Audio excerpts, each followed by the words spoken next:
పాములలో ఉన్నటువంటి 2 జాతులు కనపడతాయి మనకి. వాసుకి ఇత్యాదులు ఒకటైతే ఆదిశేషువు మొదలైనవి మరొకటి. ఎందుకు మనం ఈ నాగులను ఆరాధిస్తాము? అది చవితి నాడవనండి, పంచమి నాడవనండి.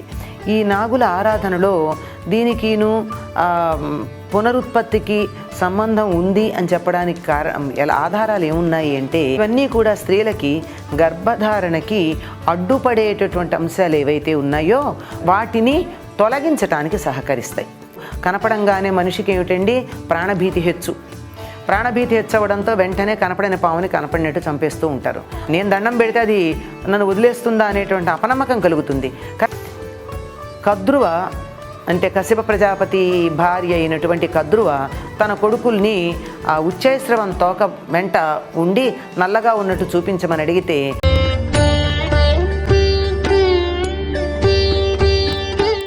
శ్రీ గురుభ్యో నమః. తెలుగు వన్ ప్రేక్షకులకు స్వాగతం.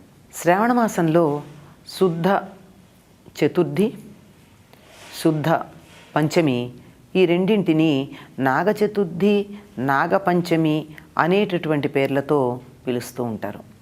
దక్షిణ దేశంలో మనమంతా నాగులని కార్తీక మాసంలో నాగుల చవితి నాడు ఆరాధిస్తూ ఉంటాం. కానీ ఉత్తర దేశంలో ఈ శ్రావణ మాసంలో చతుర్థి నాడు, పంచమి నాడు 2 రోజుల్లో కూడా ఆరాధించే సంప్రదాయం ఉంది. దీనికి 2 రోజులు ఏమిటండి, అందులోనూ పక్కపక్కనే అంటే దానికి ఒక మాట చెప్తారేమంటే, పాములలో ఉన్నటువంటి 2 జాతులు కనపడతాయి మనకి. వాసుకి ఇత్యాదులు ఒకటైతే ఆదిశేషువు మొదలైనవి మరొకటి. ఈ రెండింటిని ఈ 2 జాతుల్లో ఒకదానికొక రోజు అని ఒకళ్ళు చమత్కారంగా చెప్పారు. ఏ పురాణ ఆధారం ఉందో. అయితే పంచమికి చవితి ఎప్పుడూ కూడా నాగులకి సంబంధించిన ప్రత్యేకమైనటువంటి దినం. అది కార్తీక మాసంలో కావచ్చు, ఇప్పుడు కావచ్చు. ఎందుకు మనం ఈ నాగులను ఆరాధిస్తాము? అది చవితి నాడవనండి, పంచమి నాడవనండి. ఎందుకు ఆరాధిస్తాము అంటే, సత్సంతానం కలగాలి అనే అభిప్రాయం ఉన్నటువంటి వారు తప్పనిసరిగా నాగ ఆరాధన చేస్తారు. దీనికి కారణం ఏమిటి అంటే, మానవ శరీరంలో ప్రత్యుత్పత్తికి కారకమైనటువంటి శుక్ర ధాతువు ఏదైతే ఉందో అది అలా పాములాగా కదులుతూ కనపడుతుంది. పాముల కదలికలాగా ఉంటాయి వాటికి, శుక్రధాతువులకి. చిన్న చిన్న పాము పిల్లలు కదిలినట్టుగా కదులుతూ ఉంటాయి. అందుకని వాటిని పూజించాలి అంటే కుదరదు గనక వాటికి ప్రతీకలుగా పాములని ఆరాధించేటటువంటి పద్ధతి ఉంది. అంటే ప్రతీకలుగా ఆరాధిస్తే సరిపోతుందా అంటే, వీటికి వాటికి కూడా ప్రకృతి సంబంధమైనటువంటి ఒకానొక కలిసి ఉండేటటువంటి సంబంధం కలిగి ఉండడం జరుగుతుంది. కనుక వీటిని ఆరాధించినట్టయితే అవి స్వచ్ఛంగా ఉంటాయని, సత్సంతానం కావాలనుకునేటటువంటి వారు సరే దక్షిణాదినైతే కార్తీక శుద్ధ చవితి నాడు, ఉత్తరాది వారైతే ఈ శ్రావణ శుద్ధ చతుర్థి లేక పంచమి నాడు నాగులని ఆరాధించే పద్ధతి ఉంది. ఈ నాగుల ఆరాధనలో దీనికిను పునరుత్పత్తికి సంబంధం ఉంది అని చెప్పడానికి ఆధారాలు ఏమున్నాయి అంటే, ఈ పూజకు సంబంధించిన వస్తువులన్నీ కూడా స్త్రీలకి గర్భధారణకి అడ్డుపడేటటువంటి వాటికి పనికొచ్చే ఔషధాల రూపంలో కనపడతాయి. ఆ రోజున ఏవి వండినవి కానీ, పొయ్యి మీద పెట్టినటువంటివి కానీ వీటిని ఆహారంగా తీసుకోరు, పచ్చి పదార్థాలే తీసుకుంటారు. పాలు నాగులకు పోసేవి కూడా పచ్చిపాలే పోయడం ఉంటుంది. నివేదన చేయడానికి మెత్తని అరటిపళ్ళు, వడపప్పు అంటే నానబెట్టిన పెసరపప్పు, పానకం, ప్రధానంగా చలిమిడి అంటే వండిన చలిమిడి కాదండి, తడి బియ్యాన్ని దంచి దాని నుంచి వచ్చినటువంటి పిండిలో బెల్లం కలిపి తయారు చేసినటువంటి చలిమిడి. ఇవన్నీ కూడా స్త్రీలకి గర్భధారణకి అడ్డుపడేటటువంటి అంశాలు ఏవైతే ఉన్నాయో వాటిని తొలగించటానికి సహకరిస్తాయి. పచ్చి చలిమిడి చాలా మంచి ఔషధంగా చెప్తారు. ఎవరికైతే సంతానం లేదో అటువంటి వాళ్ళు ఇటువంటి ఆహారం తీసుకుంటేనే మంచిది అని చెప్పడం. ఇది ఆరోగ్యపరంగా సంతానం కావాలని కోరుకునే ఉద్దేశంతో చెప్తే, ఇంకా సామాజిక పరంగా చెప్పాలి అంటే ఈ వానలు పడంగానే ఏం చేస్తారండి, పొలాలని అంతకుముందే దున్నటం మొదలు పెడతారు. ఇప్పుడు బాగా నీళ్లు పట్టి అందులో వానలు పడతాయి. వానలు పడి నిండితే సరి, లేకపోతే నీళ్లు పొలాల నిండా పెడతారు. పెట్టి వరి మొదలైనవి నాట్లు వేయడం, ఏ రకమైనటువంటి పంటలకి నాట్లు వేయడాలు అవి మొదలు పెట్టేటటువంటి రోజులు.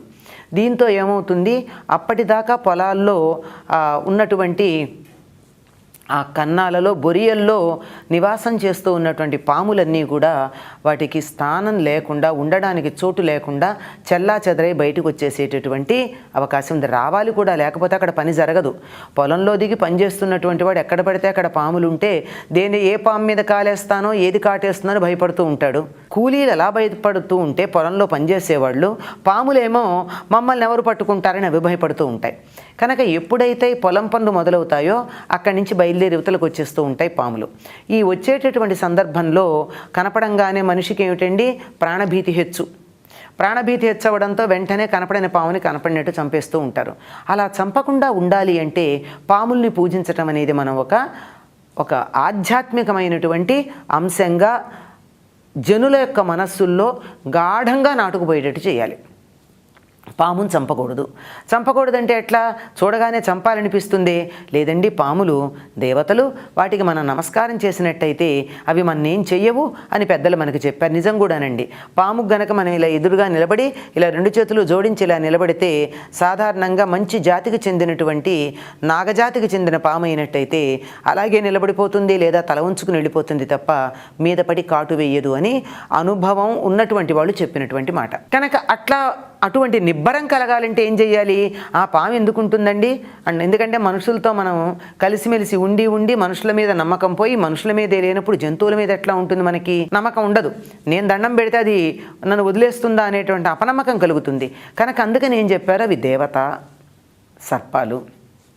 సర్పాలన్నీ దేవతలుగా మనం భావించుకుంటున్నాం. దేవతలు ఎప్పుడూ నమస్కరించినట్టయితే ఆ నమస్కరించినటువంటి వారి యొక్క మేలు చూస్తారే తప్ప వాళ్ళని ఆ విధంగా ఏ రకంగా హాని చెయ్యరు అని మనసులో గాఢంగా నాటుకుపోయేటందుకు ఈ పద్ధతి మొదలుపెట్టారండి. అందువల్ల పాములని మనం చంపకుండా ఉంటాం. ఎందుకు చంపకుండా ఉండాలండి? పాముల్ని చంపితే వచ్చే నష్టం ఏమిటి? హాయిగా ప్రాణభీతి ఉండదు కదా మనకి. పాములు ఉంటే ఎప్పుడు వస్తాయో, కాటేస్తాయో, ఏం చేస్తాయో అని నిమిషం భయపడుతూ ఉండాలి. లేకపోతే మంచిది కదా అనే ప్రశ్న రావచ్చు. కానీ ప్రకృతిలో పర్యావరణ సమతౌల్యత ఉండాలి అంటే అన్ని జంతువులు ఉండాలి. ఏ ఒక్క జంతువు మీదో కోపం కానీ కసి కానీ పెట్టుకుని వాటిని నశింపచేసేటటువంటి ప్రయత్నం చేయకూడదు. అట్లా చేస్తే సమతౌల్యత దెబ్బతింటుంది. పాములు పోతే సమతౌల్యత ఎక్కడ దెబ్బతింటుంది అనే సందేహం రావచ్చు. ఎందుకు తినదండి? ఎలుకలకి విరుగుడు పాములే. ఎలుకలు ఎంత ధాన్యాన్ని తింటాయో లెక్కగట్టి చెప్పేటటువంటి వాళ్ళు చెప్తారండి. మనం వింటే ఆశ్చర్యపోతాం. ఒక్క ఎలుక తన జీవితకాలం కదా, ఒక్క సంవత్సరంలో ఎంత ధాన్యం తింటుంది అన్నది మనకి తెలిసినట్టయితే అయ్య బాబోయ్ అని గుండెలు బాదుకోవాల్సి ఉంటుంది. అటువంటి ఎలుకలకి పునరుత్పత్తి వ్యవస్థ కూడా చాలా వేగంగా పిల్లల్ని పెట్టేస్తూ ఉంటాయి. అందుకే లెక్కల్లో కూడా పిల్లలు లెక్కల్లో ఆ ప్రోగ్రెషన్స్ చెప్పేటప్పుడు ఒకటి ఎలుకల్ని ఒకటి కుందేళ్ళని ఉదాహరణగా చెప్తారు. అంటే ఎంత వేగంగా అవి పెరిగిపోతూ ఉంటాయి అసంఖ్యాకంగా అని చెప్పడానికి. అటువంటి ఎలుకలని నియంత్రించటానికి మనం ఎంత పని చేయగలం? పొలాల్లోకి వెళ్ళి ఎన్ని ఎలుకల్ని చంపగలం? ఎన్ని ఎలుకల కన్నాల్లో మందులు వేసి వాటిని చంపే ప్రయత్నం చేస్తాం? ఇంత చేస్తే ఆ ఎలుకలు చస్తాయో లేదో తెలియదు. కాకపోతే దానికోసం వేసినటువంటి మందుల వల్ల పొలానికి, అందులో పండేటటువంటి పంటకి హాని కలుగుతుంది. అది కలగకుండానే ప్రకృతి మనకు ఒక అద్భుతమైనటువంటి నివారణ ఉపాయాన్ని ఇచ్చింది. ఏమిటంటే పాములు కప్పల్ని తింటాయని మనం అనుకుంటాం, కానీ మనకు కనపడేది అవే గనక పొలాల్లో చాలా వరకు ఎలుకల బాధ లేకుండా చేసినటువంటివి పాములు మాత్రమే. యాంటీ రోడెంట్ అని మనకి పాము గురించి చెప్పేటటువంటి విశేషణాల్లో ఒకటి చెప్తారు. రోడెంట్స్ అంటే ఎలుకల నివారణకి పనికొచ్చే గొప్ప సాధనం పాములు. అందువల్ల పాముల్ని మనం సంహరించకుండా ఉండడానికి వాటిని పూజించాలి అని మనకి చెప్పారు. మరి ఈనాడే ఎందుకు పూజించాలండి? చతుర్థి నాడు కానీ పంచమి నాడు కానీ ఎందుకు పూజించాలి? షష్ఠి నాడో, సాధారణంగా సుబ్రహ్మణ్య షష్ఠి అని చెప్పి మార్గశిర మాసంలో చేస్తాం. షష్ఠి నాడైనా చేయొచ్చు, లేదైతే అంతకుముందు తదియ నాడైనా చేయొచ్చు. ఇప్పుడే ఎందుకు చేస్తాము అంటే దీనికి సంబంధించి మనకు ఒక చిన్న విశేషణం ఉంది. ఏమిటి అంటే, కద్రువ అంటే కశ్యప ప్రజాపతి భార్య అయినటువంటి కద్రువ తన కొడుకుల్ని ఉచ్చైశ్రవం తోక వెంట ఉండి నల్లగా ఉన్నట్టు చూపించమని అడిగితే అబద్ధం ఎందుకు అని కాదన్నందుకు కొడుకులందరినీ శపించింది. తల్లి కన్న తల్లి అండి శపించింది. అందుకే ఇప్పటికి కూడా మనకి పాములు 100 గుడ్లు పెడతాయిట. 100 గుడ్లు పెట్టి అందులోంచి పిల్లలు రాగానే తల్లికి కళ్ళు కనపడవుట, చాలా వరకు పిల్లల్ని పామే తినేస్తుందిట. 1, 2 బతికి బయటపడతాయి. అదే కద్రువ చేసిన పని అనమాట. అది ఇక్కడ మనకు కనపడుతుంది. అప్పుడు మేమంతా జనమేజయుడు చేస్తున్నటువంటి సర్పయాగంలో చనిపోతామని భయపడుతూ ఉంటే వాళ్ళందరికీ అప్పుడు భయపడి వాళ్ళందరూ వేడుకుంటే బ్రహ్మ మీకు ఇటువంటి భయమేమీ లేదు, ఆస్తికుడు అనేటటువంటి వాడు మిమ్మల్ని రక్షిస్తాడు. జనమేజయుడు చేసే సర్పయాగంలో అందరూ చనిపోకుండా మిమ్మల్ని రక్షిస్తాడు అని చెప్పి బ్రహ్మగారు అభయమిచ్చినటువంటి రోజు ఈ శ్రావణ శుద్ధ పంచమి. అందుకని పాములకి అభయం కలిగిన రోజు గనక మనం కూడా పాములకి అభయం ఇచ్చి మీకు మా వల్ల భయం లేదు అని పూజించటానికి వాటికి తగినటువంటి కాలంగా శ్రావణ శుద్ధ పంచమిని మనం చెప్తూ ఉంటాం. ఆ రకంగా పాముల పట్ల స్నేహభావం పెంచుకునేటటువంటి దైవీ భావన పెంచుకునేటటువంటి రోజు శ్రావణ శుద్ధ పంచమి. స్వస్తి.